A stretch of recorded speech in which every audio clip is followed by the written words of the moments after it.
Hello, friends. If you enjoy the content, I'd truly appreciate it if you hit that subscribe button. It helps a lot. Also, don't forget to leave a like and share your thoughts in the comments. Your interaction not only supports the channel's growth, but also helps these stories reach more people. Thank you all for being here. Where are you watching from? Let me know in the comments.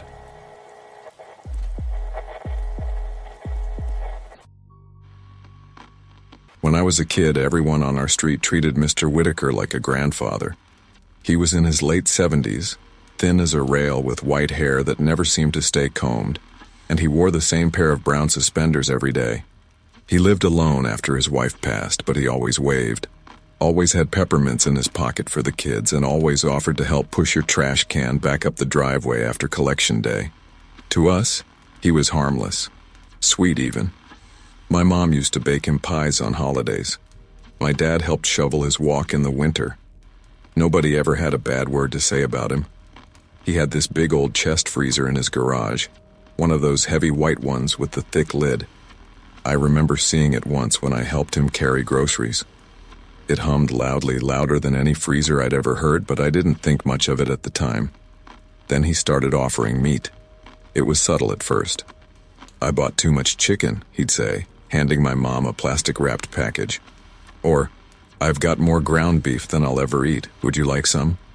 My parents thanked him, thought he was being generous, but he offered to everyone on the block, and people started joking about how he must have a Costco membership big enough to feed an army. One night, though, I was taking the trash out when I noticed something odd.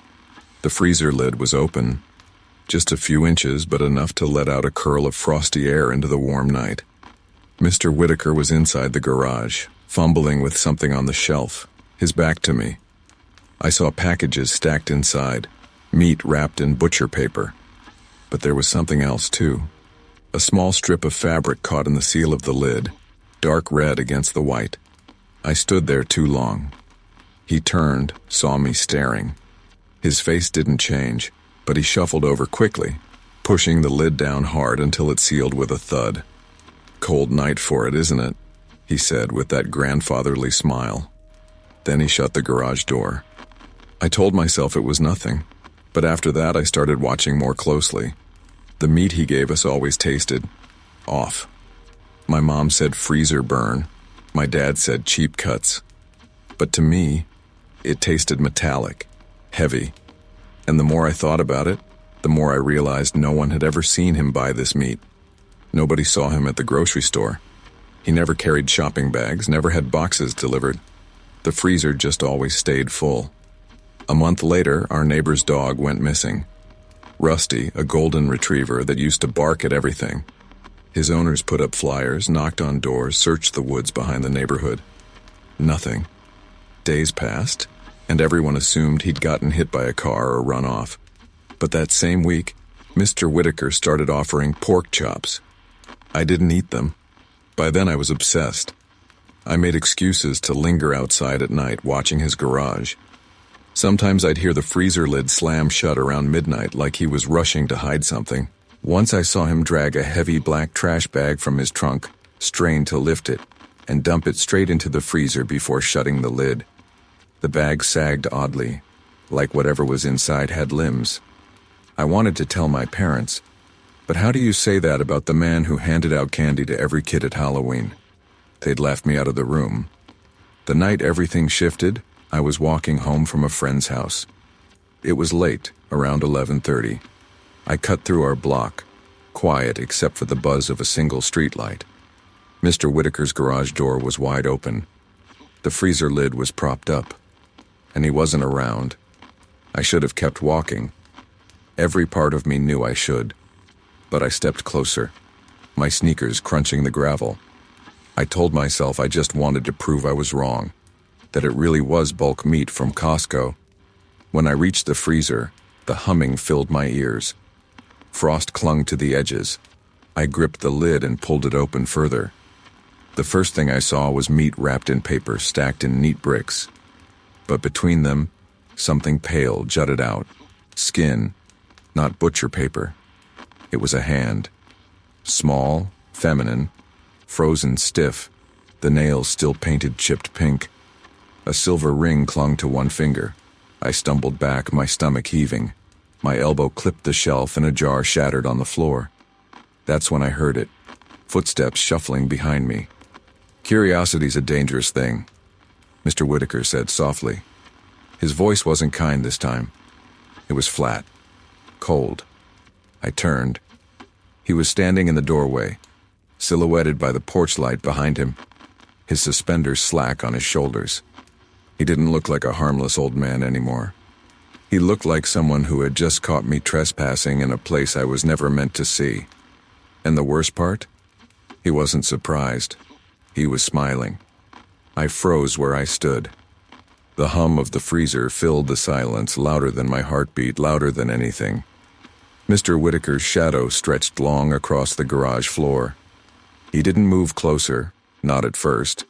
He just stood there, blocking the exit, smiling faintly like this was the moment he had been waiting for.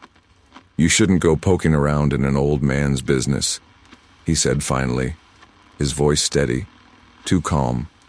I tried to speak, but my throat was locked. My eyes flicked to the freezer, back to that hand, stiff and pale, ring catching the fluorescent light. I thought about bolting, but he shuffled one step closer and I realized I wouldn't make it. Instead, I stammered something pathetic. I thought you left your door open." He chuckled, low and humorless. "Door's always open if you're looking hard enough." The way he said it made my stomach turn, like he wanted me to look. He stepped closer, the sour smell of freezer burn and something rancid following him. "Do you know why I give out meat to everyone?" His eyes glittered as he asked. "Because it makes them trust me. Nobody questions kindness. They take and never once ask where it comes from." I wanted to run, I wanted to scream, but I couldn't move. Then he leaned close, his breath damp against my ear. "They'll never believe you. Nobody ever believes the kid." He shuffled past me to the freezer, lifted the lid wider, and pointed inside like he was showing me a prized collection. My legs trembled. There were packages, sure, but not all were meat. Some were bundled in blankets, hair frozen to the fabric, a child's shoe, a bracelet, and beneath them the unmistakable curve of a human face, lips blue with ice. I gagged and stumbled backward. My foot hit the jar shards on the floor, and the crunch snapped me back. I bolted for the door, shoving past him with all the force I had. He was slower than me, but his hand grazed my shoulder as I escaped into the night. I didn't stop running until I burst into my house, slamming the door, screaming for my parents. They didn't believe me. My dad stormed into the garage, grabbed my shoulders, and told me never to make up something so sick again. My mom cried, not because of what I'd said, but because she thought I was losing it. They didn't call the police. They didn't even confront him. And the next day, Mr. Whitaker was out mowing his lawn like nothing had happened. He even waved at my mom. I couldn't stand it. For days, I barely ate. I couldn't sleep. Every time I closed my eyes, I saw that hand, the chipped pink nail polish, the silver ring. Then came the breaking point. 2 weeks later, posters went up at the grocery store. A girl from my school had gone missing, Alyssa Reynolds. 17, dark hair, a shy smile I remembered from the back of my English class. I stared at the flyer, my stomach churning because I knew. That hand, that chipped pink polish, that was hers. I tried to tell people. Nobody listened. My dad threatened to take my phone if I brought it up again. My friends avoided me. Nate stopped coming over entirely. But I couldn't let it go. I started sneaking out, circling Whitaker's house, hoping to see something that would prove me right. Once I caught the garage light on at 2 a.m. through a crack in the door. I crept closer, heart in my throat. He was standing over the freezer, humming softly, the way a parent hums to a baby. He wasn't moving packages this time. He was just stroking the lid. I backed away into the dark, my hands shaking so badly I thought I'd collapse. Then one night, the sound came. A single muffled bang from his garage, then another, and then, faint but clear, A girl's voice screaming for help before it was choked off. That was the last straw. I called the police myself. I didn't care if my parents grounded me for life. I gave them everything. My name, my address, his address. I told them about the freezer, the packages, the missing girl. 2 cruisers came. I watched from my window as they knocked on his door. Mr. Whitaker greeted them with that same smile, waved them inside. They stayed 15 minutes, then came back out laughing with him. One of them clapped him on the shoulder. They left without even looking in the garage. The next morning, Mr. Whitaker strolled over to our porch. He placed a neatly wrapped package of steaks on the railing and looked right at me through the window. Then he winked. I couldn't breathe. A week later, Alyssa's case went cold. The posters faded in the rain. The neighborhood moved on. And Mr. Whitaker kept handing out meat, smiling, shuffling his trash cans back into place every Thursday morning. But here's the part I'll never forget. The night before we finally moved away, I couldn't resist one last look. I peeked through his garage window. The freezer lid was wide open, empty, and there on top, in plain view, was the silver ring with the chipped pink nail polish. Beside it was a brand new stack of butcher paper, waiting to be filled.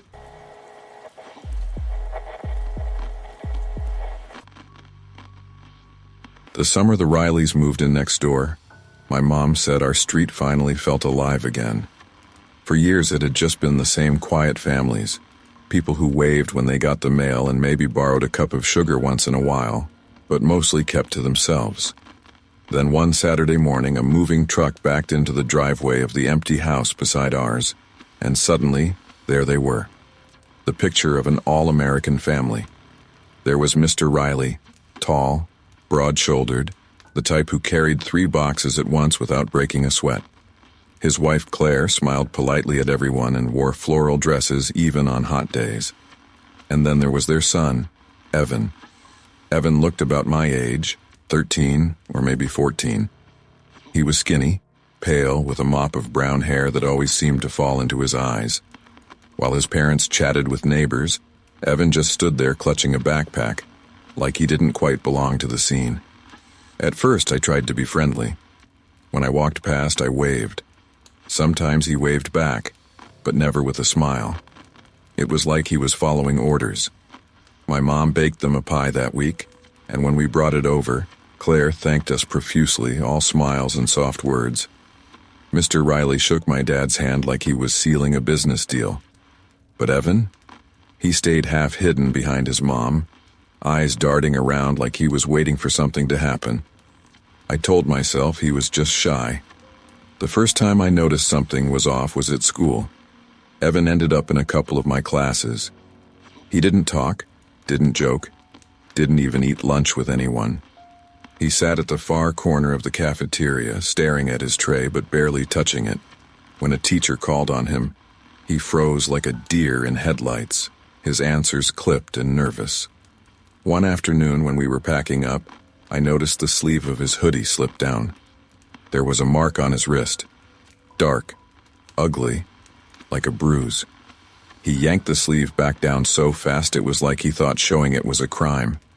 That night, I heard it for the first time. It was late, maybe 1 a.m. I was reading in bed when I heard something faint through the wall. At first I thought it was the wind, but then it came again, a soft, muffled sob. I slid out of bed and pressed my ear to the wall that faced the Rileys' house.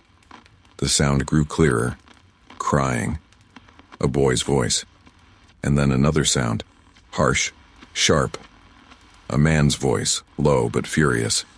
I couldn't make out the words, but I didn't need to. The tone said enough.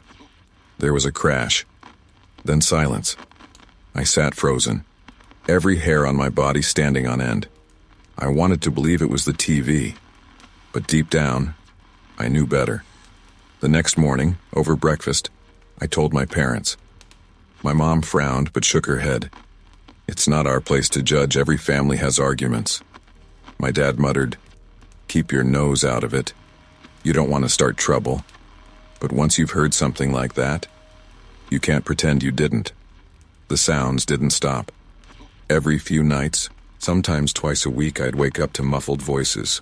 Sometimes it was crying, sometimes begging. I heard words. Please. No. Stop. Other times it was just broken sobs, followed by silence so heavy it made my stomach churn. I started watching Evan more closely at school. The bruises changed places, from his wrist to his forearm, once across his jaw where he tried to cover it with his sleeve. When I asked him if he was okay, he barely whispered, "Don't." Then he walked away. The guilt ate at me. One Saturday, my parents dragged me to the Rileys' barbecue. Their backyard was immaculate, their grill smoking, their table piled with food. Neighbors laughed and chatted, and Claire moved gracefully between them, smiling like a hostess from a magazine. But Evan wasn't with the other kids. He sat alone on the porch steps, staring at the grass. When I sat down beside him and offered him a soda, he flinched like I'd raised a hand. "You don't have to," he muttered, eyes fixed on the ground. "Don't have to what?" I asked. He shook his head, whispered so softly I almost didn't hear. "Pretend." Before I could respond, Mr. Riley's voice boomed across the yard. "Evan!" He snapped his fingers like calling a dog.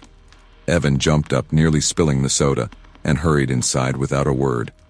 The neighbors kept chatting like nothing had happened, but I couldn't shake the pit in my stomach. That night the sounds were louder than ever. Thumping. Crying. A scream muffled so fast it barely left the walls. I pressed my pillow over my ears, but I could still hear it. Hear him. Days passed, and Evan looked worse. His eyes were bloodshot. His clothes hung looser like he hadn't eaten properly in weeks. He stopped looking at anyone, even teachers. Then came the storm. It was after midnight, rain hammering against the windows. I was drifting in and out of sleep when I heard something new. A rattling sound close by. Our garage door. I sat up, heart pounding. The noise came again, a faint scrape, then a soft knock. I grabbed a flashlight and crept downstairs. The house was silent except for the rain. My hand shook as I unlocked the garage door and pushed it open. And that's when I saw him. Evan. He was crouched in the corner of our garage, soaked to the skin, shivering violently. His eyes were wide, his lips trembling. When the light hit him, he flinched so hard he nearly toppled over. "Please," he whispered, his voice raw and broken. "Don't let them take me back." For a moment, neither of us moved. The rain drummed on the roof, my flashlight beam trembling across Evan's face. His eyes darted to the door behind me, terrified, like he expected them to burst in at any second. I crouched down. "You're safe," I whispered. "You're safe here." But he didn't believe me. He shook his head violently, curls of wet hair flinging water. "They'll come. They always come." I tried to ask what he meant, but before he could answer, there was a sound that froze my blood. A sharp knock at our front door. 3 raps. Heavy. Deliberate. Evan whimpered and backed deeper into the shadows of the garage. "Don't let them. Please." My chest locked. Whoever it was, they knew he was here. I killed the flashlight and crouched low, listening. My dad's voice came from upstairs, groggy. "Who the hell knocks at this hour?" His footsteps started toward the front door. I sprinted from the garage, intercepting him in the hallway. "Dad, don't—" But it was too late. The doorbell rang, long and insistent. When my dad cracked the door, Mr. Riley stood on the porch, rain plastering his hair to his forehead. His smile was tight. Forced. "Evening?" he said calmly, though his eyes glittered with something hard. "Sorry to bother you." Evan seems to have wandered off. You wouldn't have seen him, would you? Behind him, Claire stood clutching an umbrella, her knuckles white on the handle. She didn't look at my dad. She looked past him, into the house, searching. My dad started to answer, but I grabbed his arm hard enough to make him flinch. "No," I blurted. Haven't seen him. There was a pause. Mr. Riley's smile never wavered. Rainwater dripped off his chin. Then he nodded. Well, if you do, you'll let us know, won't you? His tone wasn't a question. It was a warning. They left slowly, their silhouettes vanishing into the storm. My dad turned on me, confused. What was that about? I couldn't hold it in. The words tumbled out in a rush. He's here, in the garage. Dad, they're hurting him. At first I thought he'd explode, but when he saw my face, when he saw how badly I was shaking, something shifted. He followed me silently to the garage. The moment Evan came into the light, my dad's face drained of color. Evan's shirt clung to him, torn at the collar, bruises mottling his arms where the sleeves had ridden up. His lips moved soundlessly, but no words came out. My dad didn't hesitate. He threw a blanket around Evan's shoulders and said, "Go wake your mother. Now." We huddled in the kitchen, rain rattling the windows. My mom wrapped her arms around Evan, whispering, "You're safe, sweetheart. You're safe now." For the first time, he broke, sobbing, clutching her like she was a lifeline. My dad picked up the phone and dialed 911. It felt like forever before the flashing lights cut through the storm. Officers crowded our porch, radios crackling. My dad spoke fast, firm, showing them the state Evan was in. They didn't waste time. Within minutes, they were pounding on the Riley's door. From our window, I saw Mr. Riley try to smile his way through it, but the mask cracked when they pushed past him. Claire followed, her umbrella still in her hand, her eyes darting wildly. Then the shouting started, the kind you don't mistake for anything else. By dawn, the street was swarming with cruisers. The Rileys were let out in handcuffs, their perfect family image shattered. Neighbors stood on their porches, mouths open, clutching their robes. Nobody had suspected a thing. Nobody except me. CPS workers arrived, voices gentle as they spoke to Evan. He wouldn't let go of my mom's hand, his eyes darting nervously to every sound. When they finally coaxed him toward the car, he looked at me. For the first time since he'd moved in, he actually smiled. It was small, fragile, but it was real. That was the last time I saw him. He was placed with relatives in another state, they said. Somewhere safe, somewhere far away. The house next door sat empty for months. The perfect lawn grew patchy, the windows gathered dust. But every time I walked past, I felt the weight lift a little more.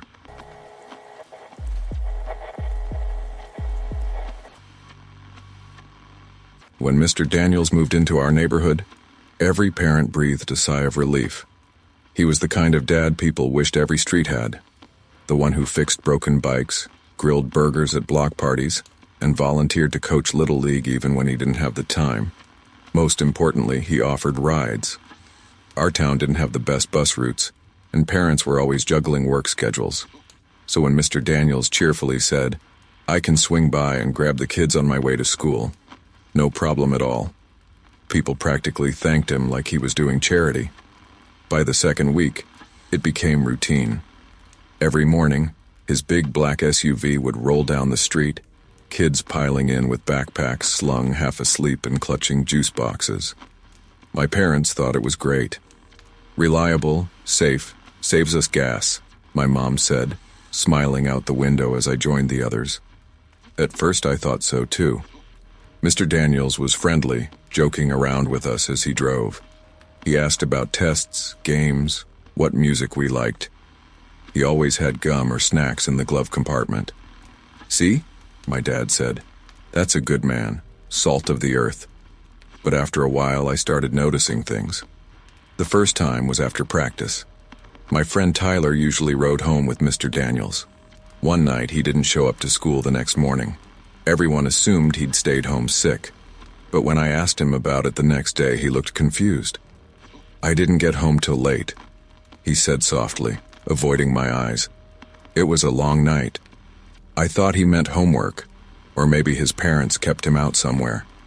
But then it happened again. Another kid, Jessie, rode with Mr. Daniels one Friday morning. I saw her get in. She didn't come to school that day. Monday, she was back, quieter than before, pale, like she hadn't slept all weekend. "Everything okay?" I asked her in the hallway. She didn't answer. She just walked away, clutching her backpack like it was the only thing keeping her upright. I told myself I was imagining things. Coincidences. Kids got sick. They skipped. They stayed over with relatives. But the pit in my stomach grew heavier each week. And then I saw the SUV up close. One afternoon, I stayed after school later than usual. When I walked through the parking lot, I passed Mr. Daniels' SUV. The doors were open, sunlight spilling inside. At first glance, it looked normal. Water bottles, fast food bags, a couple of baseball gloves tossed in the back. But then I noticed the straps. Not seat belts.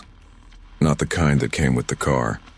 These were black nylon straps bolted into the floor under the seats, half hidden under a blanket. Loops big enough to slip a wrist through. I stopped in my tracks, heart hammering. Before I could look closer, Mr. Daniels' voice rang out. "Hey, kiddo!" I jumped. He was behind me, keys jangling in his hand, smile wide as always. "Need a ride home?" I shook my head fast. "My dad's picking me up." He chuckled. "Suit yourself. Door's always open." He winked and climbed inside. I walked away without looking back, my legs shaking. That night I tried to tell my parents. "I think something's weird about Mr. Daniels." My dad frowned. "Weird how?" "I saw straps in his car, like not normal ones, like..." He cut me off. "What, like bungee cords?" "Everyone's got junk in their car, you're overthinking." My mom gave me the look, the one that said drop it. "Honey, he's doing this community a favor. Don't go stirring up trouble." I went to bed sick to my stomach. The next morning, Mr. Daniels honked outside like usual. My mom ushered me out the door with my backpack. "Don't keep him waiting." Inside the SUV, the straps were gone. The blanket was folded neatly, baseball gloves stacked on top. Mr. Daniels grinned in the rearview mirror. "Sleep well?" I nodded, staring at my shoes. But I couldn't shake the thought of Jesse's pale face, Tyler's strange silence, the straps in the floor. So I started watching him closer. Every night his SUV came back around 9, sometimes later, always clean, always empty. But twice I saw him unloading something from the trunk, heavy. He struggled with it, dragging it across the driveway into his garage. The first time I thought maybe it was equipment. The second time, I saw the corner of a backpack strap hanging loose as he hauled it inside. It wasn't just any backpack. It was red, frayed at the edges, covered in patches. Jesse's backpack. I froze at my bedroom window, breath fogging the glass. He glanced around once, like making sure nobody was watching, then disappeared into the garage, closing the door behind him. When he came out again, the backpack was gone. I lay awake all night, staring at the ceiling, the sound of that garage door echoing in my head. The next morning, Jesse wasn't at school. I barely slept that night. Every time I closed my eyes, I saw Jesse's red backpack vanishing into Mr. Daniels' garage, the way his shoulders hunched as he dragged it across the driveway. When I got to school the next morning, her desk sat empty. Teachers shrugged. Maybe she's sick. But I knew better. For the next few days, I obsessed. I watched his house from my window, counting the times the SUV came and went. Sometimes he was gone for hours. Sometimes he came back late, headlights sweeping the cul-de-sac at midnight. I started writing it down in a notebook of my own, the dates, the times, who I saw getting into his car. My parents thought I was being ridiculous. "You're acting paranoid," my dad said when he caught me staring out the window. "Daniels is a good man. Don't go spreading rumors." But then it happened again. Friday morning, another kid from down the block, Hannah, climbed into his SUV. She didn't come back to school after the weekend. When I asked her brother, he said their parents claimed she was visiting relatives. But I saw his face when he said it. He didn't believe it either. That night I made up my mind. If nobody else would look, I would. I waited until almost midnight. The cul-de-sac was quiet. Houses dark. Mr. Daniels's SUV sat in his driveway, faint light glowing in the garage windows. I slipped out the back door, heart hammering, and crept across the lawn. The rain from earlier that day had left the grass slick, soaking my sneakers. As I got closer, I heard it. A low, steady hum, like machinery. Then a scrape, as if something heavy was being dragged across concrete. I crouched under the garage window, stood on tiptoe and peered inside. Mr. Daniels was bent over in the center of the room, sweat glistening on his forehead. He was lifting something out of the trunk of his SUV, grunting with effort. It wasn't equipment, it wasn't groceries. It was a large duffel bag, lumpy, misshapen. He dragged it across the floor and disappeared down a short flight of steps into the basement. When he came back up, the bag was gone. I stumbled back from the window, bile rising in my throat. My vision blurred. I wanted to run home, call the police, scream until the whole neighborhood woke up. But then my foot hit something by the side of the garage. A backpack. Not Jesse's. Not Hannah's. Mine. I staggered back, confusion and terror colliding in my chest. My backpack leaned against the siding, the one with the broken zipper pull and faded marker stains. But it was empty, lighter than it should have been. When I unzipped it with trembling fingers, I found a piece of paper inside, in neat, blocky handwriting. Tomorrow, it's your turn. The words swam before my eyes. My hands shook so badly I almost dropped it. I stuffed the note back in and sprinted home, lungs burning, vision tunneling. I locked every door, shoved a chair under my doorknob, and sat awake until dawn, with the backpack at my feet, as if proof would make me less insane. When I showed my parents the next morning, they stared at the note like it was nothing. My mom sighed. Probably a prank. Maybe some kid messing with you. A prank, I shouted. Jesse's gone. Hannah's gone. Tyler, too. And he has my backpack. How do you explain that? My dad's jaw tightened. Enough. Daniels has done more for this neighborhood than anyone. Don't you dare accuse him of whatever this is. I won't hear it. I knew then I was on my own. That night I didn't sleep. I sat at my window, eyes locked on his driveway. At 2 a.m., his garage light flicked on. The SUV door opened, and this time he didn't drag a duffel bag. He just stood there, looking up at my window, smiling. I dropped to the floor, heart thundering, sweat cold on my skin. When I dared to look again, the garage light was off. But in the darkness, I swore I saw the faint red glow of taillights idling at the curb. By morning, my backpack was gone. I don't know how he got it. I had shoved it under my bed, zipped and hidden, but it was gone, replaced by another note. Tonight, I told myself to run, to go to the police station and never come back, to beg a friend to hide me. But fear pinned me down, heavy and paralyzing. That evening, as the sun sank, the familiar sound of his SUV idled outside. My parents called up the stairs. "Carpool's here." I froze. My hands gripped the bedsheets so tight my knuckles went white. "Carpool's here," my mom repeated, cheerful like nothing was wrong. And that was the moment I understood. It wasn't that they didn't believe me. It was that they already knew.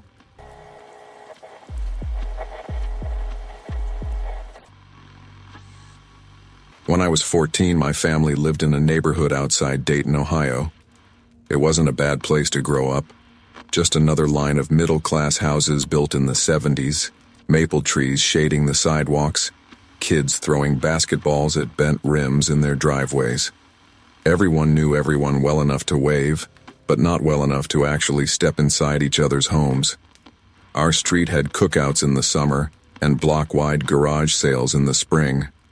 It felt safe, boring even. That's why what I'm about to tell you sticks out like a splinter I can't dig free. Across from us lived Mr. Carver. I don't know his first name. Nobody did. He was just Carver. Mid-50s maybe, tall but slouched. His hair always slicked back, his yard always perfectly trimmed. He wasn't mean, but he wasn't approachable either. The most you'd get from him was a grunt of acknowledgement if you waved. My mom used to say, "Some men are just private, honey. Doesn't make them bad." And maybe that was true. But then there was the leash. Every night, usually right after dinner when the sky turned violet and the streetlights buzzed to life, Mr. Carver came out of his house with a leash in his hand. Not a rolled-up leash tucked away like a forgotten habit. No, this was deliberate. He held it in his fist, looped tight, and walked it slowly down the block. Only there was no dog. At first I thought maybe he was grieving. That's what my mom suggested when I mentioned it. "Some people can't let go," she said, setting down her coffee. "Be kind. You never know what they're going through." But it wasn't grief. Not the way he did it. He wasn't reminiscing. He was performing. He'd pause every few steps, tug the leash as if correcting something, and look down, his lips moving like he was whispering commands. If you didn't know better, you'd swear there was a dog right there, trotting beside him, invisible. And the more I watched, the more I realized how rehearsed it looked. Like he'd done this every day for years. Same time, same route. He always ended at the lamppost at the corner. He'd stand there a full minute, the leash held taut, then nod like he was satisfied before turning back home. The first time I really noticed it, I was sitting on our porch with a popsicle. He stopped at that lamppost, crouched low and started petting the empty air. Slow strokes, head tilted, smiling faintly at nothing. Then he tugged the leash once and stood up. My chest felt tight, like I'd walked in on something I shouldn't have. That night, I told my dad. He laughed, said, "The guy's lonely. Cut him some slack." But I couldn't, because loneliness doesn't explain what I saw a week later. It was late August, humid and sticky, and I was biking with my friend Lucas. We rounded the bend just in time to see Carver at the lamppost. Only this time, there was a shadow beside him. I swear on everything I love, I saw it. The shape of a large animal low to the ground, hunched, like a dog crouching to lunge. It shimmered under the light like heat rising off asphalt there and not there. Carver reached down and scratched at the air right where its head should have been. I braked so hard Lucas nearly plowed into me. By the time he looked, it was gone. "What?" he snapped. I stammered something, but I couldn't explain it right. He called me paranoid, and maybe I would have believed him, except when I glanced back at Carver, he was staring dead at me. Not at both of us. Just me. That night, I couldn't sleep. Around midnight, I crept to my window, careful not to wake my parents. The street was empty, but on our porch, sitting right in the center of the welcome mat, was a dog toy. One of those rubber bones, yellow and cracked, chewed up like it had been torn apart. I opened the front door to get rid of it, and I froze. Around the middle of that bone was a piece of string tied in a tight knot. Red string. The exact same faded red as Mr. Carver's leash. I dropped it and shut the door so fast it rattled. The next morning my dad found it and threw it away. I tried to tell him, but he just shook his head. "Enough of this Carver nonsense. Don't start rumors about the guy." But it wasn't nonsense. Because over the next few weeks I started noticing more. Scratches in the dirt by the lamppost, deep grooves like something had dug in with claws, an oily, wet smell that lingered when Carver walked by, like damp fur left too long in the sun. And sometimes, if I strained my ears, I swore I heard panting. Low, heavy, like a dog sitting right outside my window.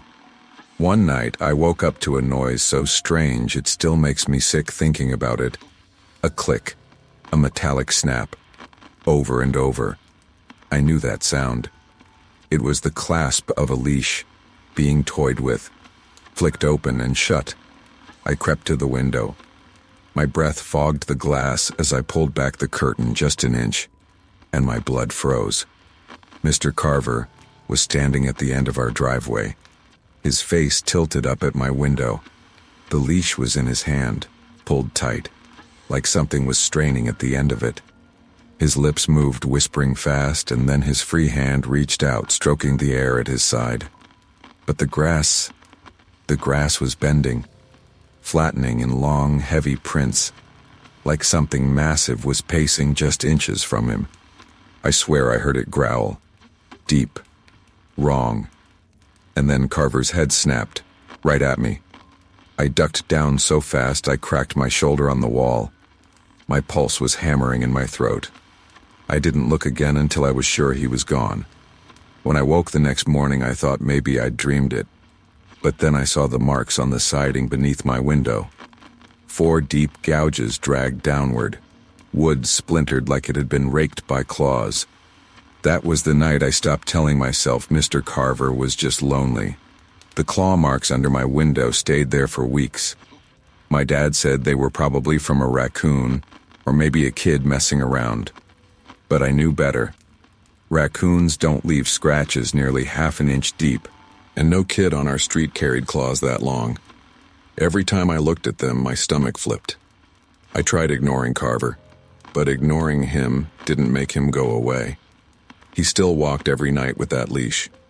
Sometimes I'd peek out just for a second and see the way his arm jerked forward, like whatever he had was trying to drag him down the block.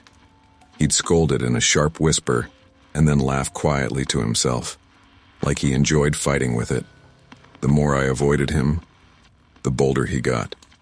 One Saturday morning, I found muddy paw prints on our driveway. They didn't match any dog I'd ever seen. Too long, too splayed, almost like fingers. They led from the street all the way to our porch, circled twice, and then stopped at the front door. My mom scrubbed them away, muttering about neighborhood kids. But when I asked which kid's shoes looked like paws, she snapped at me to quit. That night I was lying awake when I heard it again. The breathing, low, heavy, wet, right outside my window. I squeezed my eyes shut, praying it was the wind. Then came the click of the leash clasp, opening and shutting, opening and shutting. My chest locked. I couldn't move. When I finally dared to peek, there was a nose print on the glass. Huge, too high for any dog.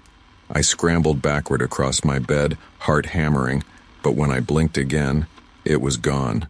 I told Lucas everything. He laughed at first, but when he saw how pale I was, he got quiet. Then he said the worst possible thing. We should follow him. I wanted to say no. Every bone in my body wanted to say no, but if I didn't get answers, I'd lose my mind. So the next night, we left our bikes a block over and trailed Carver on foot. He took his usual route, but instead of turning back at the lamppost, he kept walking, past the cul-de-sac, past the last row of houses, into the woods. The leash was pulled tight the whole time. We crept behind him, staying low. That's when I heard it for the first time. An actual sound, not just breathing. Growling. A low, rumbling growl that vibrated through the dirt under my shoes. Lucas grabbed my arm. His lips moved. What is that? We followed Carver into a clearing where the moon cut through the trees. He stood in the center, leash straining forward so hard his arm shook. Sit, he commanded sharp. The growl stopped instantly. He crouched, stroking the air again, and the leaves on the ground moved. They crunched down, flattening under invisible weight. The branches trembled like something huge had brushed against them. Lucas backed up and snapped a twig under his foot. The sound cracked like a gunshot. Carver's head whipped around, his eyes glinting in the moonlight. He didn't look startled. He looked satisfied. Come out, he said. His voice was calm, like a teacher calling on a student. It's rude to spy. I wanted to run, but Lucas froze.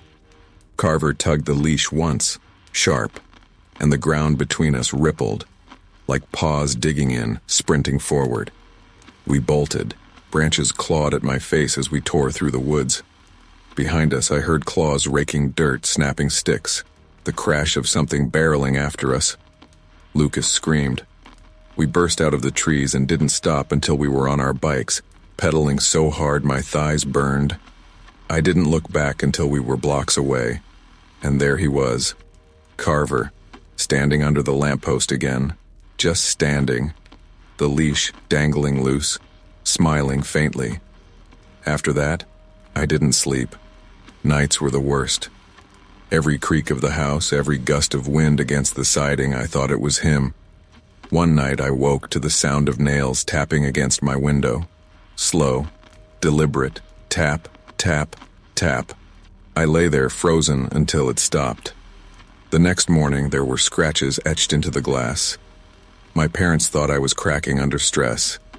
My mom said, "If you don't stop with this Carver business, we're sending you to stay with your aunt." I tried to explain, but she shut me down. Nobody believed me. Until the night Carver crossed the street. It was close to midnight. I couldn't sleep, so I sat at my desk pretending to do homework. That's when I saw movement. Carver stepped off his porch, leash in hand, and walked straight toward our house. My stomach dropped. I ducked under the window and crawled to the living room. Through the curtains, I saw him standing at our front door. The leash was pulled so tight it looked like it would snap. His other hand reached out and stroked the air, slow and deliberate. Then came a sound I'll never forget. Something panting. Not from him. From the other side of the door. Deep, guttural, hungry. And then the doorknob turned. I screamed for my dad. By the time he rushed out, the porch was empty. No Carver, no leash, nothing. But the knob bore fresh scratches, metal torn and twisted like it had been clawed. 2 weeks later, my dad got a job transfer. We moved halfway across the state. My parents called it good timing. I called it escape. On moving day, as we pulled away, I looked back one last time. Carver was standing at the lamppost, holding the leash taut. His eyes followed our car until we turned the corner. Just before I lost sight of him, he lifted his free hand like he was waving goodbye.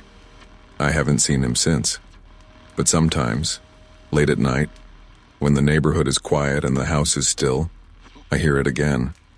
That metallic click of a leash clasp snapping open and shut. And underneath it, the slow, heavy breathing of something waiting outside.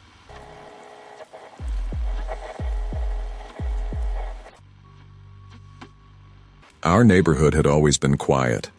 Not boring, not unsafe. Just quiet in the way cul-de-sacs usually are.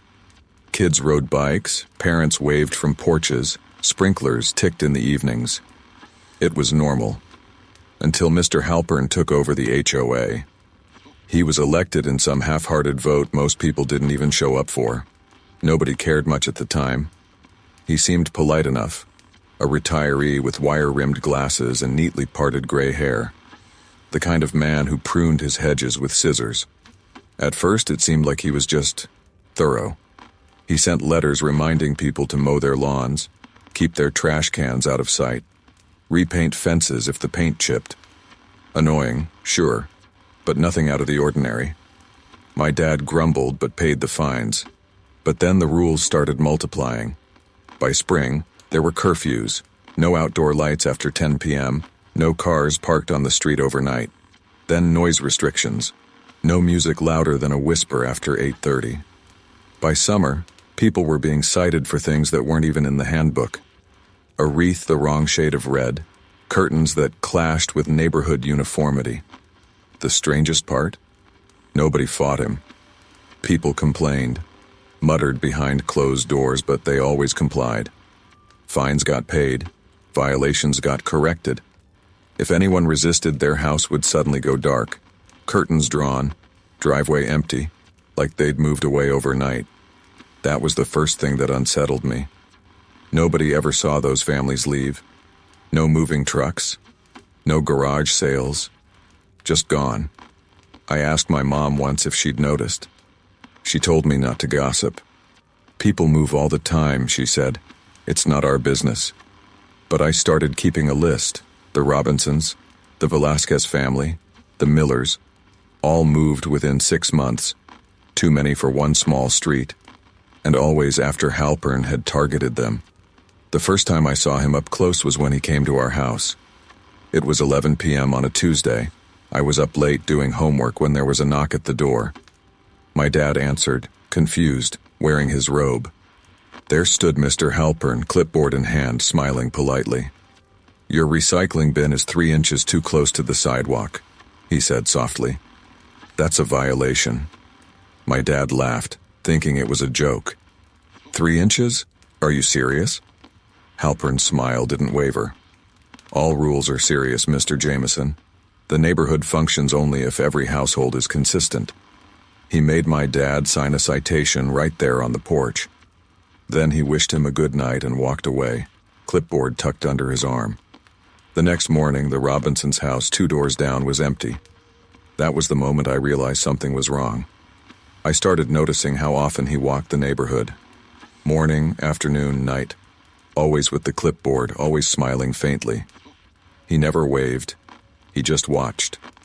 Sometimes, when I looked out my bedroom window late at night, I'd see him standing in the cul-de-sac, motionless, staring at the houses. His head would tilt slightly like he was cataloging us.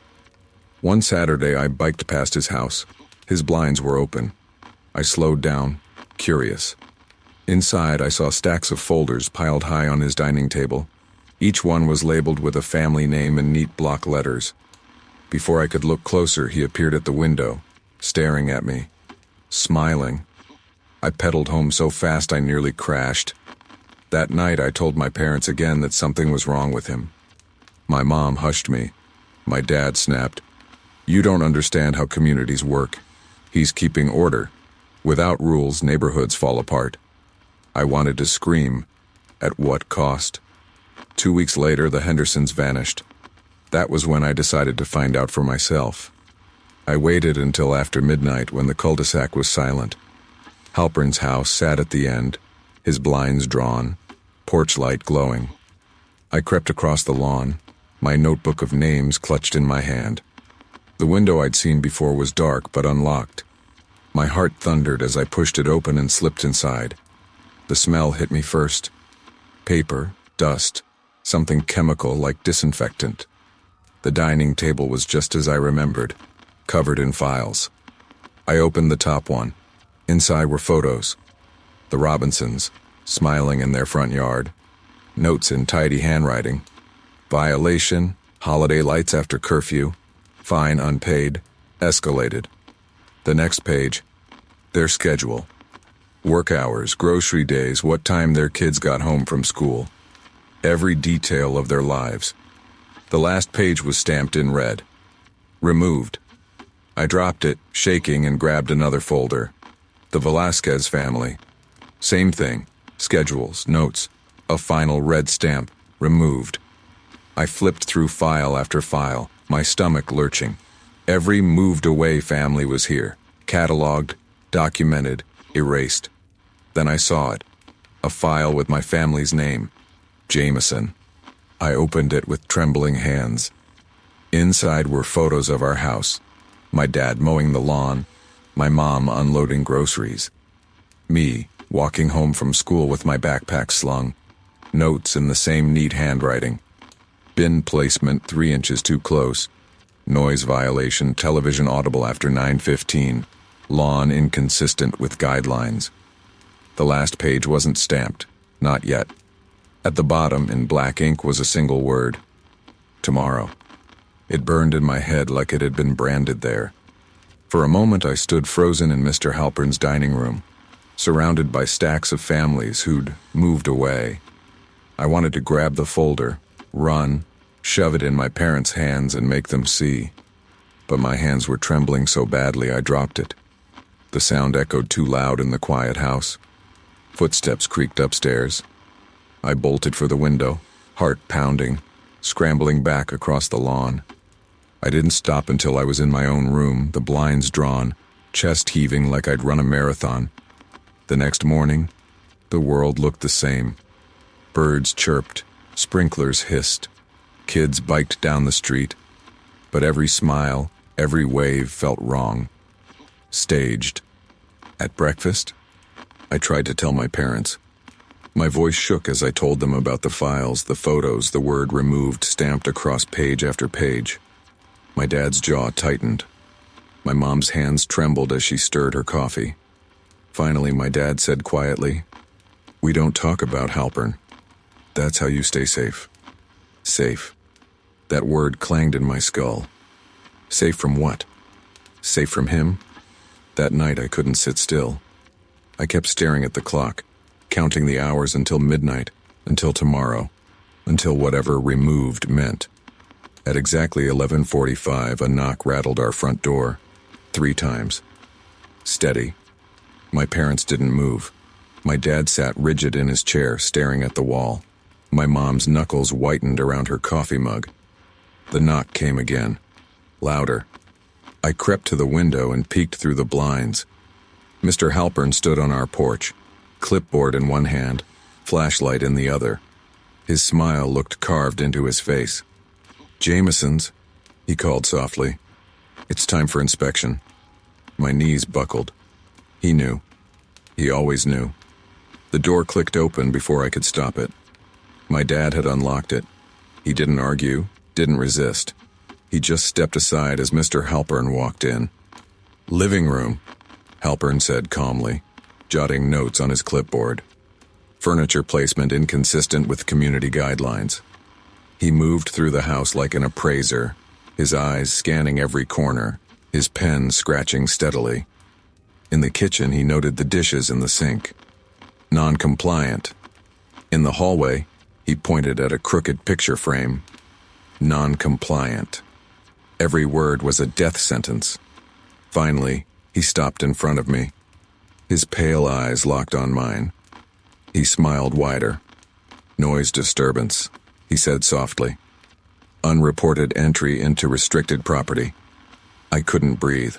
My chest heaved, lungs refusing to pull air.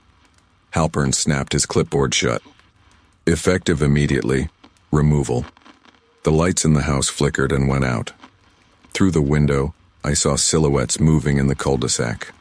Neighbors, dozens of them, standing in the dark, shoulder to shoulder, all facing our house. Their porch lights blinked off one by one until the street was swallowed in black. "Dad?" I whispered, my voice breaking. He didn't answer. He just lowered his head, hands trembling at his sides. My mom finally looked at me, tears in her eyes. "I'm sorry," she whispered. The front door swung wide. Figures stepped inside, silent, orderly, like they'd practiced this 100 times. Their faces were blank, expressionless, as they reached for us. I tried to run, but strong hands clamped around my arms, dragging me toward the door. I screamed, kicked, clawed, but no one reacted. No one helped. The last thing I saw before they pulled me into the night was Mr. Halpern, smiling at the top of the stairs, clipboard in hand. "Neighborhood integrity must be maintained," he said calmly. The door slammed shut behind me. And the next morning, our house stood empty, curtains drawn, driveway clear. By noon, a for sale sign was already in the yard.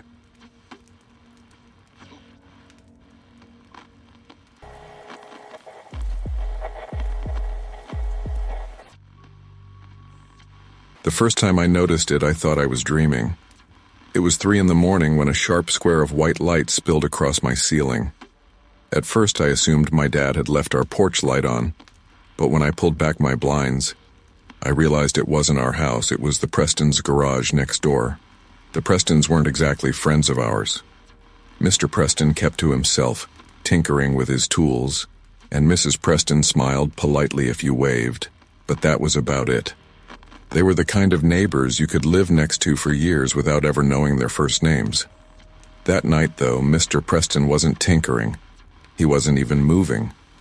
He stood in the middle of his spotless garage, barefoot, wearing a plain white t-shirt and pajama pants, his hands hanging at his sides. He just stared at the far wall, perfectly still, like a statue. I watched him for a long time, waiting for some kind of movement, pacing, scratching, anything. But he didn't twitch. Not once. At exactly 3:18, the light clicked off, and the garage disappeared into darkness again. The next morning, when I mentioned it over breakfast, my mom brushed me off. Maybe he couldn't sleep, she said. But something about the way he stood there, empty-eyed, felt wrong. I told myself not to think about it, until it happened again the next night, and the next. Always at exactly 3 a.m., like clockwork. By the fifth night, I set my alarm. When it went off, the light was already on. Mr. Preston stood in the same position, but this time, his head tilted back slowly, almost mechanically, until he was staring at the ceiling. His lips began to move, but I couldn't hear through the glass. I leaned so close my breath fogged the window. That's when I realized it wasn't words he was speaking. His mouth moved too fast, jaw jerking like it was out of rhythm with normal speech. I dropped down from the window and pressed my back against the wall, pulse racing. When I finally dared to look again, the garage was dark. For a while, I kept it to myself. But once you've noticed something like that, you can't unnotice it. I started waiting every night. I kept notebooks on my desk, scribbling down times and notes like I was documenting an experiment. September 12th, 3:00 a.m. sharp, light on, standing. September 13th, same. 3, hands shaking slightly. September 14th, light on. Mrs. Preston in garage, sitting in chair, unmoving. That night was the first time I saw her there.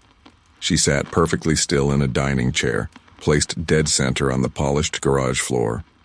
Mr. Preston circled her slowly, whispering words I couldn't hear. Her head lolled to one side. Every so often he'd stop and touch her hair, combing it back with his fingers. I couldn't look away. Something in my brain screamed at me to move, to call someone, but I was frozen. At 3:24 he stopped, bent close to her ear, and whispered something long. Her hand twitched once. Then the light went off. The next morning, she was in her yard watering flowers like nothing had happened. She even smiled at me when I took out the trash. That smile turned my stomach. I decided to tell my friend Nate about it. We sat in his car after school, and when I explained, he laughed. "Dude, you need to sleep. Nobody stands in a garage for fun." "Then come see it," I said. He rolled his eyes but agreed. So the following Friday, Nate slept over. We both set alarms for 2:55. When the light clicked on at 3 hours sharp, I motioned for him to come to the window. He peered through the blinds and his grin vanished. "Holy crap," he whispered. Mr. Preston was there again, same position, same slack arms. But this time, the garage door wasn't closed all the way. It hung about a foot off the ground. Rainwater from an earlier storm pooled at the edge, reflecting the light. And in that strip of space, Nate swore he saw something move. "Look," he hissed. But by the time I crouched down, whatever he saw was gone. Mr. Preston's head turned sharply, like he'd heard us. Nate backed away from the window. The light went out instantly, even though it was only 3:06. We didn't sleep the rest of the night. The following evening, Nate refused to talk about it. He kept saying, "Forget it, man, just forget it." But I couldn't. The next week, I started noticing other things. The Prestons' trash cans were always overflowing, even though nobody ever saw them take bags out. Their flower beds, once pristine, began to rot. And one afternoon, as I was walking home from school, I heard thumping from inside their garage, even though both cars were in the driveway. 3 heavy thumps, then silence. The most disturbing thing came the next storm. It was late September, thunder shaking the walls, rain pelting the windows. I jolted awake at 3:02 to the familiar glow. This time the garage door was wide open, rain splashing inside. A blue tarp lay spread across the floor. Mr. Preston crouched at one end, gripping the corner. Something bulky was underneath, something that twitched. He dragged it further inside, water streaming across the concrete. Lightning flashed, and for a fraction of a second, I saw pale fingers slip from under the tarp before he yanked it back into place. I gasped, ducked down, and slammed my eyes shut. My whole body shook. I stayed curled on the floor until morning. When I looked again, the garage door was closed, the driveway spotless, like it had never happened. But Mrs. Preston was gone. 2 days passed with no sign of her. No flowers watered. No smiles from the yard. Curtains drawn tight. I asked my mom if she'd seen her, and she frowned. Not lately. That night I set my alarm again, even though every nerve in my body screamed not to. At 3 a.m., the garage light blinked on, but it wasn't Mr. Preston standing in the center. It was her. Mrs. Preston. Her arms hung limp at her sides, her head tilted back too far, mouth slack. She didn't move. She just stood there under that buzzing fluorescent light, staring at the same blank wall he always had. And behind her, half in shadow, Mr. Preston leaned against the workbench, watching. I didn't sleep after that. I lay there with my blanket pulled to my chin, staring at the ceiling, waiting for the sound of the light switching off. But it stayed on. For hours. The glow burned through the blinds until dawn finally swallowed it. When I went outside later that morning, the garage door was shut, the driveway dry like nothing had happened. Except now there was a faint black stain trailing from the gutter down the side of their house, almost like water had run off dirty, though it hadn't rained since that storm. For the next 2 days I kept checking at night, and every time the pattern was the same. 3 a.m., light on, Mrs. Preston standing in the middle of the garage while her husband leaned against the workbench, watching her like she was some kind of display. On the third night, curiosity curdled into recklessness. I wanted proof. So I grabbed my phone and crept out of my room. The air felt thick, my chest buzzing with every heartbeat. I slipped onto our porch, crouched low, and zoomed in on their garage through the slats of our railing. The light snapped on at exactly 3. Mrs. Preston shuffled forward this time, her movements jerky, stiff, like every step took effort. Mr. Preston trailed a few feet behind, his eyes never leaving her. She stopped dead center on the concrete, her head lowering, her arms twitching at her sides. He whispered something to her. Then he lifted his chin slightly, as if commanding her to look at me. And she did. Her eyes snapped toward me, pupils huge and black, her face drained of expression. I dropped my phone so fast it clattered against the wood. By the time I scrambled to pick it up, the garage was dark again. The next morning I checked the video. Nothing. Just static, like the camera had glitched the second the light turned on. After that, I didn't dare go outside again at night, but I couldn't stop checking from my window. October bled in, the nights colder, the leaves clogging storm drains. One morning I woke to the smell of burning plastic. I ran to the window, but there was no fire. Just the Preston's garage wide open. A thick gray haze drifted out. In the center stood Mrs. Preston again, but this time she wore a plastic rain poncho smeared with something dark. She didn't move as Mr. Preston pulled something heavy from the back of a pickup into the garage. A rolled carpet. The end of it sagged, and when it did, I saw strands of hair spill out before he kicked it back into place. My knees went weak. I stumbled backward, gripping my desk. I tried to tell my dad, "You have to call someone. Police, anybody." But the more frantically I spoke, the angrier he got. "Enough," he snapped. "You've been obsessed with these people for weeks. You're making things up." But I wasn't. 2 nights later, I woke to the garage light as usual. But this time the door wasn't shut. It was open all the way. And for the first time I heard them. A steady rhythm. Thump. Drag. Thump. Drag. Mr. Preston walked in circles with something scraping against the concrete. He was humming under his breath, the same tuneless hum I'd heard before. Mrs. Preston followed behind him, step for step, her arms stiff at her sides. And then, she dropped to her knees all at once, like a puppet whose strings had been cut. He didn't rush to help her, he didn't even blink. He just knelt beside her and began whispering furiously into her ear. I slammed the blinds shut and curled up on the floor, shaking until my teeth hurt. The next day, my mom complained that our garage smelled like something rotting. She thought maybe a raccoon had died in the walls, but I knew where the smell was coming from. That weekend, Nate came back over. I begged him to see it one more time. He resisted at first, but eventually caved. We set alarms for 2:55. At 3 sharp, the glow came. We crept to my window together, and what we saw froze us solid. There were 3 people in the garage now. Mr. Preston standing tall with his arms crossed, Mrs. Preston limp and twitching on her knees, and another man, unfamiliar, gagged and bound to a chair, eyes wide with terror. The stranger thrashed, the chair legs scraping the floor. Mr. Preston said something low and Mrs. Preston lurched forward, her head jerking, her hands clumsy and stiff. She grabbed the man's face in both hands.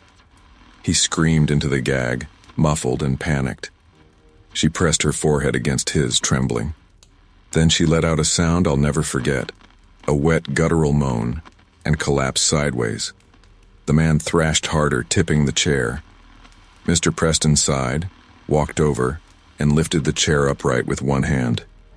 Then he reached for something on the workbench. That's when Nate and I ran. We didn't stop until we were in my basement, gasping for breath. Neither of us spoke for hours. By morning, Nate swore he'd seen nothing but shadows, that maybe it was the storm messing with the lights. But his face told a different story. He never came back to my house again. 3 weeks later, the Prestons' house went dark. No garage light, no cars in the driveway, no curtains shifting. It looked abandoned overnight. For sale signs went up. A young couple moved in by Christmas. I never saw the Prestons again. But here's the part that haunts me. 2 months after they left, my dad called me into our garage. "Take a look at this," he said. He was pointing at the corner near the floor drain. Thin black stains trailed across the concrete, winding toward the wall we shared with the Prestons. The smell of burnt plastic hung faintly in the air. That night I set my alarm again, just in case. At 3 a.m., sharp, a light snapped on. Not in the Prestons' house, in our garage. And when I crept to the door, my breath catching, I swear I heard it. A low, steady humming.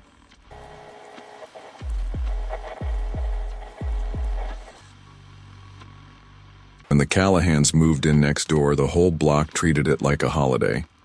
Our street hadn't had new neighbors in years, and suddenly there was this picture-perfect family unloading boxes from a moving truck like something out of a real estate commercial. Mr. Callahan was tall, square-jawed, with a voice that carried when he greeted people. His wife, Marissa, was the kind who remembered names instantly and handed out fresh cookies on day one. They had a daughter in middle school, a boy in high school, even a golden retriever that bounded across their lawn like a movie prop. It was the kind of family people quietly compared themselves to. My mom loved them instantly. She even leaned over to me as we carried a welcome basket and whispered, "They're the type who make neighborhoods better." At first, she was right. The Callahans hosted barbecues, lent out power tools, brought in packages when you were away. I'd see Mr. Callahan jogging at sunrise and Marissa planting flowers in their yard. They seemed perfect. Too perfect. It wasn't until I got invited inside that I noticed the first crack. It was a Friday evening in late spring when Mr. Callahan stopped me outside and said, "Why don't you come by tomorrow night? We're having a little get-together. You should see the place." He smiled wide, teeth gleaming. I went. Their house was spotless, wood floors shining, walls freshly painted, family photos arranged just right. Marissa served drinks and homemade bread. The kids were polite, almost rehearsed in how they laughed at the right times. But upstairs, at the end of the hallway, was a door that didn't match. It was painted the same white as the others, but 3 heavy padlocks ran down the side. Not decorative locks, industrial ones, thick and bolted right into the frame. I slowed when I passed, something pulling me toward it. Mr. Callahan's voice cut through the hallway. "Storage," he said casually, though I hadn't asked. He was right behind me, his smile a little tighter now. "Every house has that one room, right?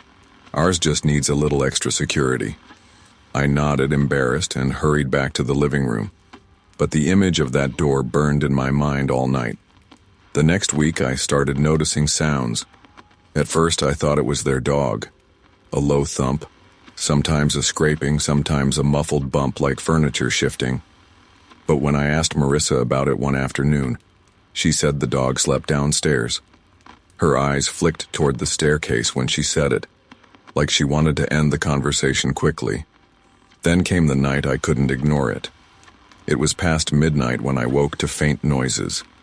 Our houses were close enough that I could hear their plumbing sometimes, so at first I assumed it was just pipes. But then I heard it again. Not pipes, not furniture. A voice, muffled, weak, but a voice. I pressed my ear to the wall. It came in bursts, like someone straining. I couldn't make out words, only the tone, desperate, pleading. The next morning I tried to tell my parents. My dad laughed.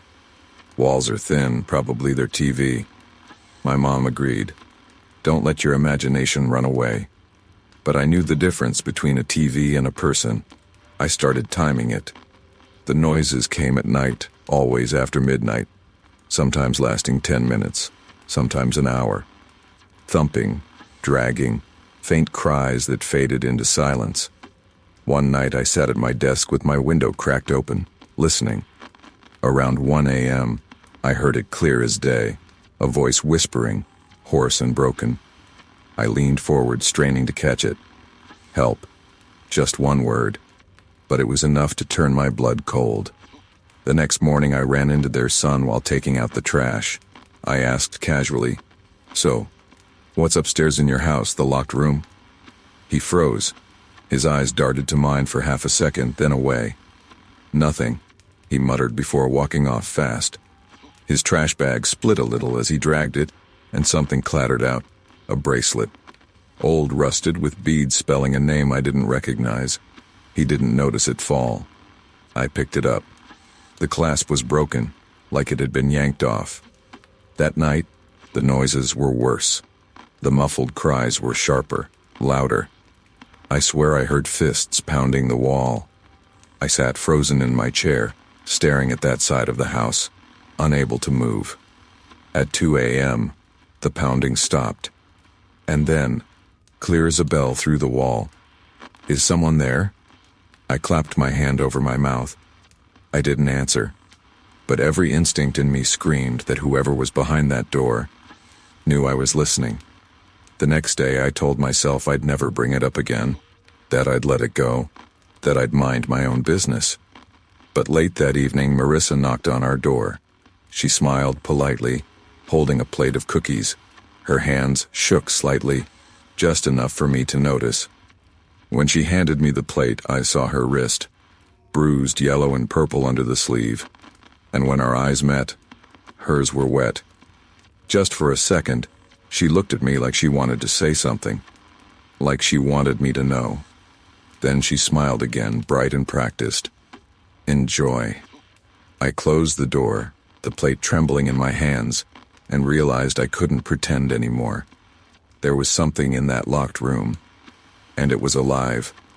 After that night with Marissa's bruised wrist and her trembling smile, I couldn't shake the feeling that I was complicit.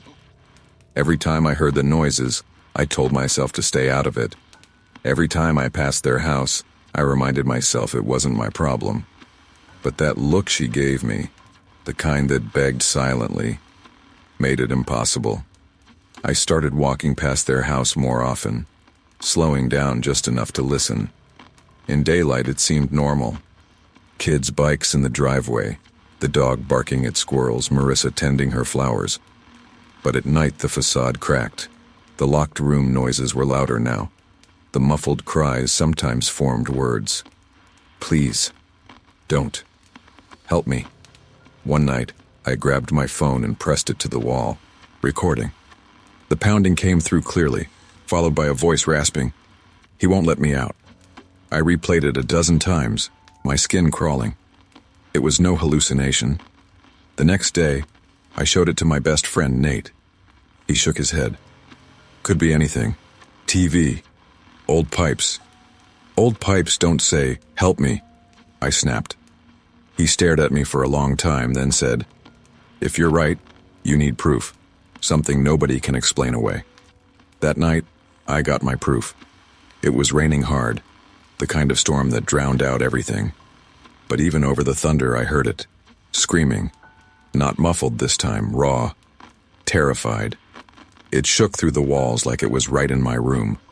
I ran to the window. Their upstairs light flickered. And then, just for a second, the curtain lifted, showing a pale hand clawing at the glass before being yanked back into the dark. I stumbled away from the window, gasping. I wanted to call the police right then, but I knew what they'd say. Without real evidence, they'd laugh me off like my parents had. So I did something reckless. The next afternoon, while the Callahans were hosting another cheerful cookout, I slipped inside. Their back door was propped open for guests, and nobody noticed me climbing the stairs. The hallway smelled faintly of bleach. I stopped at the locked door, heart slamming. The padlocks gleamed in the dim light, scratched and worn from years of use. I pressed my ear against the wood. Silence, then a breath, shaky, close. "Who's there?" a whisper rasped from inside. I jerked back, pulse racing. I live next door," I whispered. "Who are you?" There was a pause. Then, "My name is Emily." Her voice cracked on the syllables, raw from screaming. "Please, don't let them leave me here." I fumbled at the padlocks, desperate, but they were solid. My hands shook as I tried each one, useless without a key. Footsteps creaked downstairs.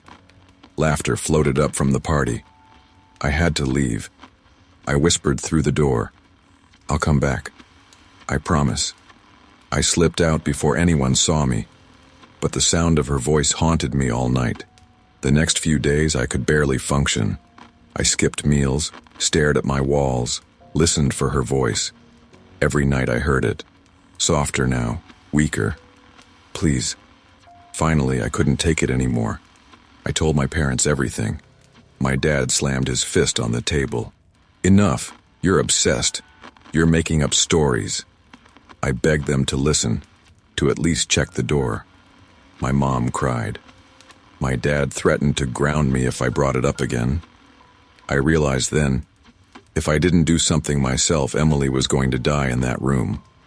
The next stormy night, I grabbed a crowbar from our shed and crept into their yard. The garage door was cracked open, no cars inside.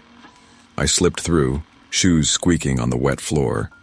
The house was too quiet, too staged. I made it upstairs, my hands slick on the crowbar. I jammed it under the bottom lock and pried hard. Metal screeched, and the lock popped free. I yanked at the second, heart pounding. That's when a voice behind me said, "I knew you'd come back." I froze. Mr. Callahan stood at the end of the hall, shadows swallowing his face. Marissa was beside him, holding the dog's collar tight. The kid stood further back, silent, watching me with blank eyes. He stepped closer, slow and deliberate. "Curiosity," he said softly, "is what gets people hurt."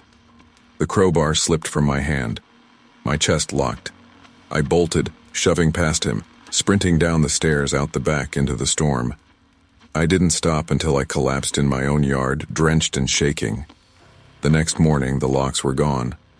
The door upstairs was just another white door now, unmarked, perfectly normal. When I told Nate, he didn't believe me. When I begged my parents to look, they found nothing. No padlocks, no scratches, no sign of anyone ever being there. The Callahans smiled at me from across their yard that afternoon, waving like always. Marissa's wrist was hidden beneath her sleeve. Mr. Callahan mowed his lawn. The kids rode their bikes. Perfect. Untouchable. But that night, I woke to a sound that curdled my blood. It was a knock on my bedroom wall. 3 sharp knocks. And then a whisper, faint but clear, seeping through the plaster. "Please, don't let them take me away again."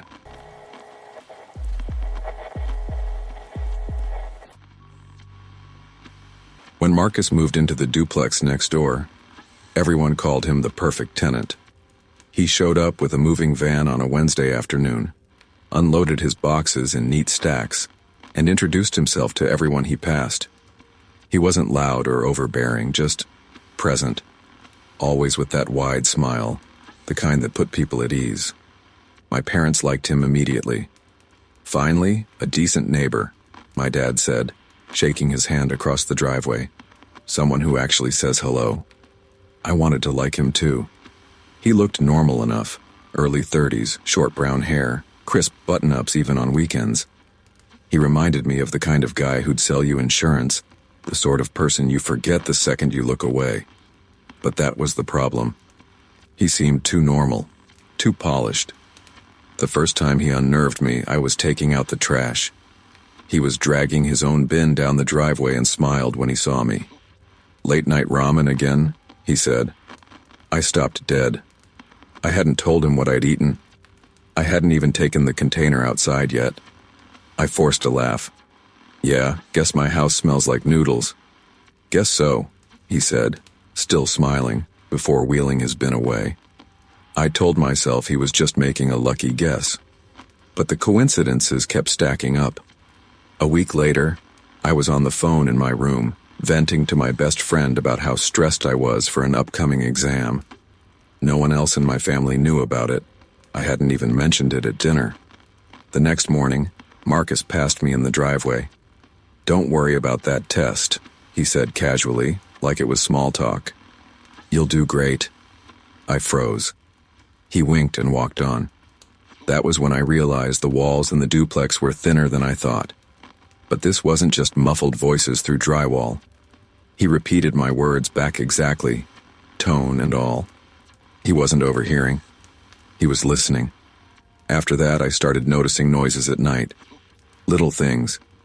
A faint shuffle, a soft thud, the kind of sound you'd ignore if you weren't already paranoid. But I was. One night, lying in bed, I decided to test him. I spoke out loud softly, pretending to be on the phone. "I think I'm going to cut my hair short," I said into the darkness. The next morning, Marcus caught me as I left for school. "You'd look great with shorter hair," he said. My stomach flipped. I started closing my blinds, keeping my voice down, double-checking the locks before bed. But it didn't help. He still found ways to slip things into conversation. What music I listened to. What shows I streamed late at night. Once he even said, "Those blue pajamas suit you." I hadn't worn them outside my room. That was the night I stopped sleeping with the lights off. Weeks passed and the tension grew unbearable. I barely ate. I stopped inviting friends over. My parents thought I was being antisocial, but I couldn't explain it to them without sounding insane. "He's listening through the walls" isn't something you can say without people laughing. Then came the night I found the vent. It was past 2 a.m. I'd fallen asleep at my desk with my lamp still on. A hollow tap woke me. Sharp, metallic, like a coin hitting steel. I sat up, heart racing, straining to hear. Then came another sound.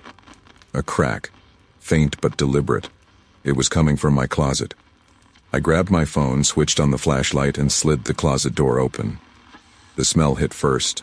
Metallic, dusty, like old copper wires. At the back wall, one of the vents looked wrong. The screws were loose.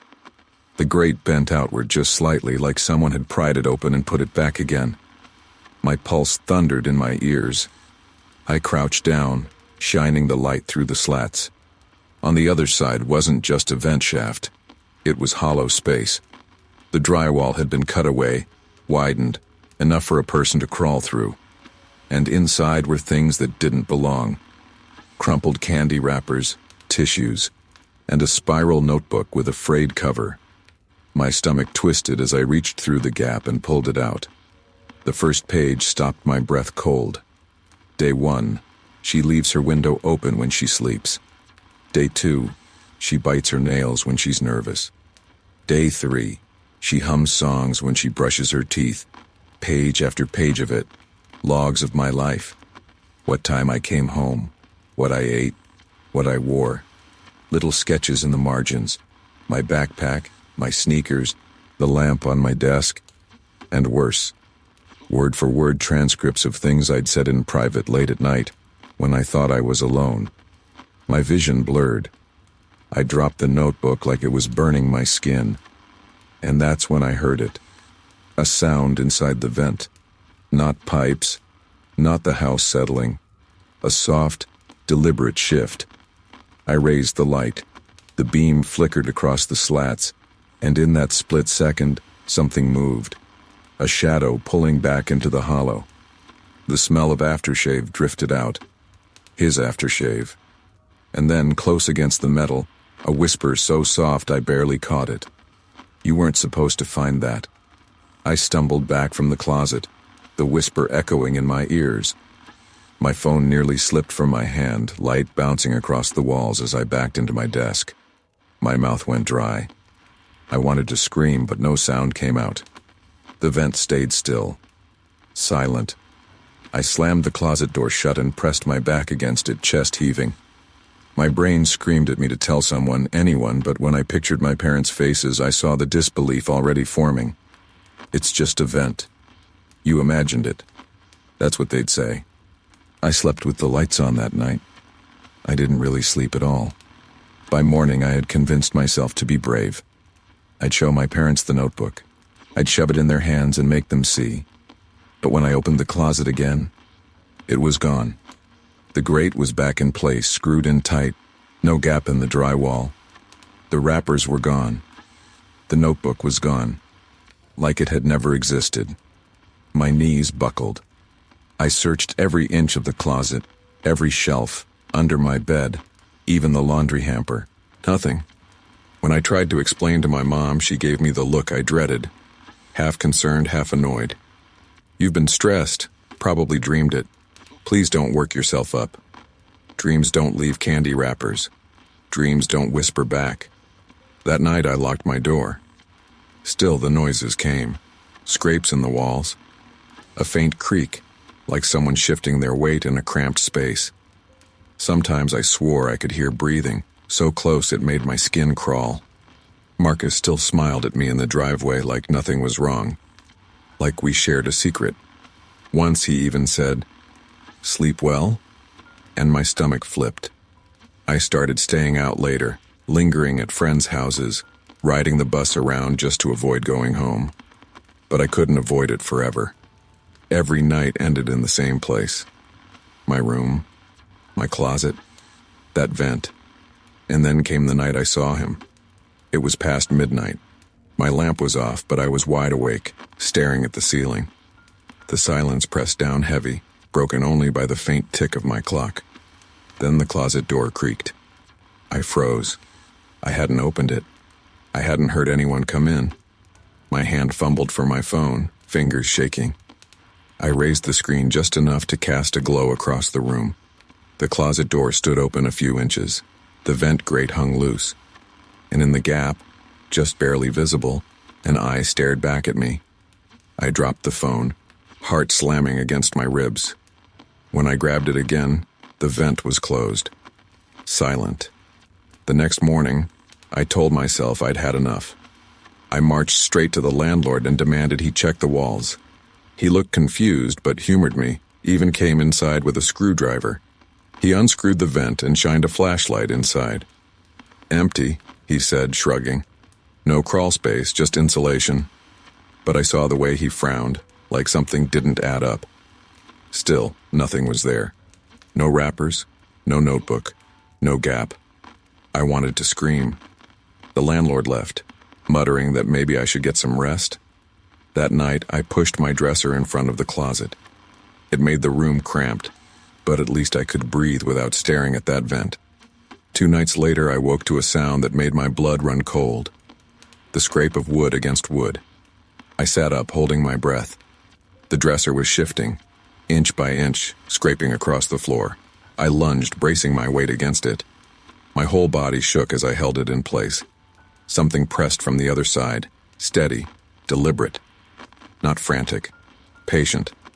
Then just as suddenly, the pressure stopped. Silence. I stayed awake until dawn, sitting on the dresser with every light on. By then, I knew. There was no keeping him out. I tried going to the police. I told them everything, from the notebook to the vent, to the eye staring through. They took notes, nodded politely, and told me without evidence there wasn't much they could do. Thin walls, the officer said. Are you sure you're not just hearing your neighbor move around at night? I walked out of the station shaking, humiliated. That night Marcus knocked on my door. He never had before. I stood frozen in the hallway, staring at the knob as his knuckles rapped 3 times. Everything okay in there? He called, voice calm, pleasant. Heard you've been having trouble sleeping. My throat closed. I didn't answer. After a long pause, he said softly, You don't need to be afraid of me. Then he laughed, low, quiet, and walked away. I shoved a chair under the doorknob and sat clutching a kitchen knife until the sun came up. Days blurred. I barely ate, barely slept. Every sound made me jump. My grades slipped. My parents begged me to talk to someone, but what could I say? That the man next door was crawling through my walls at night, writing down the way I chewed my food? Then came the ending I'd been dreading. It was a Sunday night, late. I was exhausted, half dreaming when I felt it. A shift in the air, the faintest pressure on the mattress. I opened my eyes. Marcus was standing at the foot of my bed, not smiling this time, just watching. His hands hung loose at his sides. His chest rose and fell, calm, like he belonged there. I couldn't move, couldn't breathe. The dresser was still braced against the closet. The door was still locked. And yet he was here. He tilted his head, studying me in the dark. Then he whispered, the same words I'd read on the first page of his notebook. She leaves her window open when she sleeps.